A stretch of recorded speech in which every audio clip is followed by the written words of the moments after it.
ជំរាបសួរបងប្អូនអរគ្នាសម្រាប់ថ្មមួយគ្រាប់នេះគឺជាប្រភេទថ្មដែលសាច់លក្ខណៈម្សៅប៉ុន្តែយើងមានឃើញសរសៃឆ្នូតដែលជាប្រភេទគ្រីស្តាល់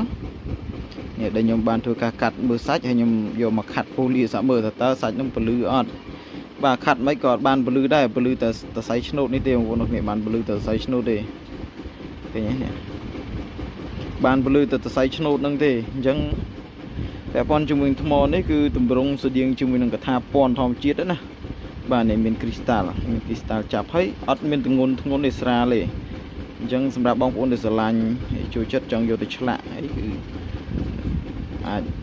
តំណងបានណាមើលទៅគឺសាច់អត់ខុសពីកថាពណ៌គ្រាន់តែកថាពណ៌ដែលគេយកមកប្រើក្នុងសម័យបុរាណគឺកថាពណ៌មានពីរប្រភេទកើតចេញពីធម្មជាតិហើយនិងការកើតឡើងចេញពីការបង្កើតរបស់មនុស្សក្នុងសម័យនោះបាទអូខេអរគុណច្រើនមានប៉ុណ្នេះសម្រាប់ការចូលរួមទស្សនាបាទគ្រប់ជម្រាបលា